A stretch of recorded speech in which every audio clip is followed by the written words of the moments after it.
केंद्रामध्ये NDAचं सरकार आहे। माननीय या देशाचे यशस्वी प्रधानमंत्री नरेंद्र मोदीजींच्या नेतृत्वाखाली या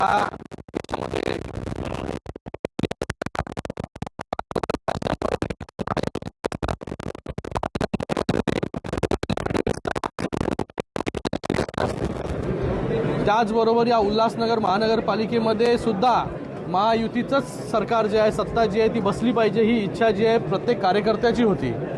जरी आम्ही निवडणूक वेगवेगळ्या लढलो तरी या उल्हासनगर महानगरपालिकेमध्ये जर आपण आकडे बघितले की इथे विरोध करायला विरोधकसुद्धा शिल्लक नाही, अशी परिस्थिती जी आहे शिवसेना आणि भारतीय जनता पार्टीची या ठिकाणी आहे। आज या ठिकाणी आनंद होतोय की आज माननीय मुख्य नेते उपमुख्यमंत्री एकनाथजी शिंदे साहेबांच्या नेतृत्वाखाली आणि त्याचबरोबर रवींद्र चव्हाण साहेबांच्या नेतृत्वाखाली या उल्हासनगर म्युनिसिपल कॉर्पोरेशनमध्ये महापौर पदासाठी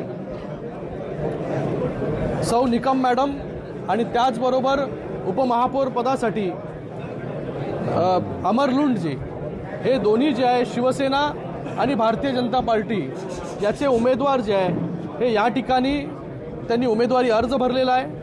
या Ulhasnagar municipal कॉर्पोरेशनमध्ये Shiv Sena, Bharatiya Janata party, Sai party, Vanchit Bahujan आघाडी, RPI और कोई बचा है क्या?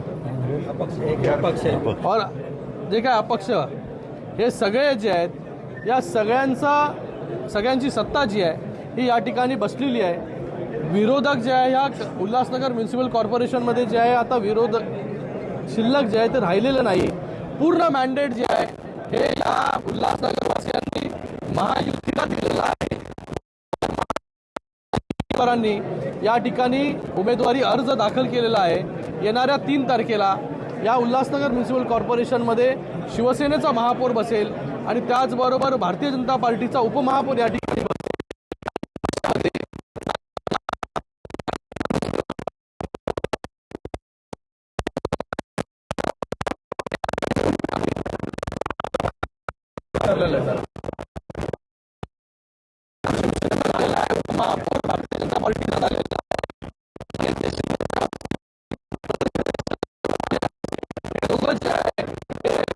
किती वर्षात कोणाचा महापौर होईल, कुठल्या कमिटीज कोणाला मिळतील, या सगळ्या गोष्टी ज्या आहेत हे वरिष्ठ मंडळी त्या ठिकाणी ठरवतील।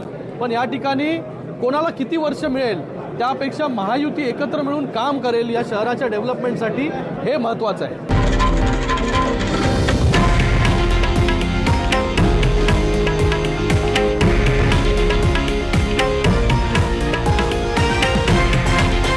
हे आहे देशातील नंबर 1 न्यूज नेटवर्क आणि आपण पाहत आहात TV9 मराठी, एकमेव।